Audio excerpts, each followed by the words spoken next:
Lui, c'est Mussolini. Il a eu plusieurs enfants, dont un, Roman, qui est devenu pianiste de jazz, ce qui est paradoxal, car Mussolini avait interdit ce style de musique en Italie. Après la guerre et la mort de son père, il réussit à faire carrière pour son groupe, Romano Mussolini All Star.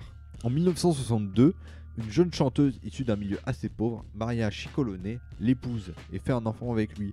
Maria a une sœur, une certaine Sofia Ciccolone, plus connue sous son pseudo Sofia Loren. Il s'agit d'une des plus grandes actrices italiennes de tous les temps. Elle obtient même l'Oscar de la meilleure actrice pour son rôle dans la Ciociara en 1960. Mais Sofia, même si elle donne très peu son avis sur la politique, n'apprécie pas beaucoup son beau-frère.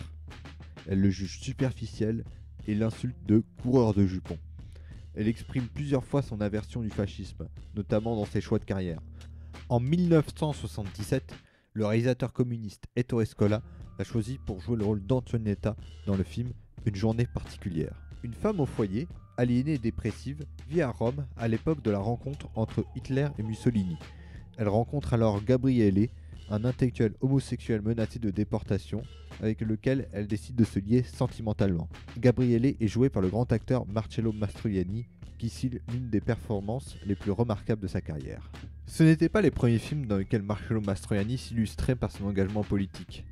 Dès le début de sa carrière, avec L'esclave du péché ou Les égarés, on le voyait déjà incarner des personnages qui s'illustraient notamment dans l'Italie fasciste ou dans des conditions sociales particulièrement dures.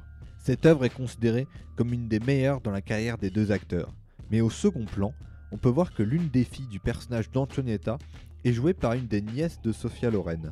Et cette nièce n'est d'autre que Alessandra Mussolini, la fille de Maria et Romano. C'est son second film à seulement 14 ans.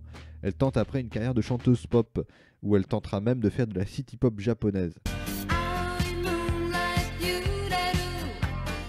Elle décide de renouer avec ses origines familiales en adhérant au MSI, le Movimento Sociale Italiano, le parti des fans de son papy, notamment une carrière trop longue de politicienne qui se finit en 2024. Et cette dernière osera dire en 2006 face à une femme trans: Quanti immigrati ogni anno? No, per favore. Je laisse Porco Rosso répondre et conclure cette vidéo. Je préfère encore être un cochon décadent qu'un fasciste.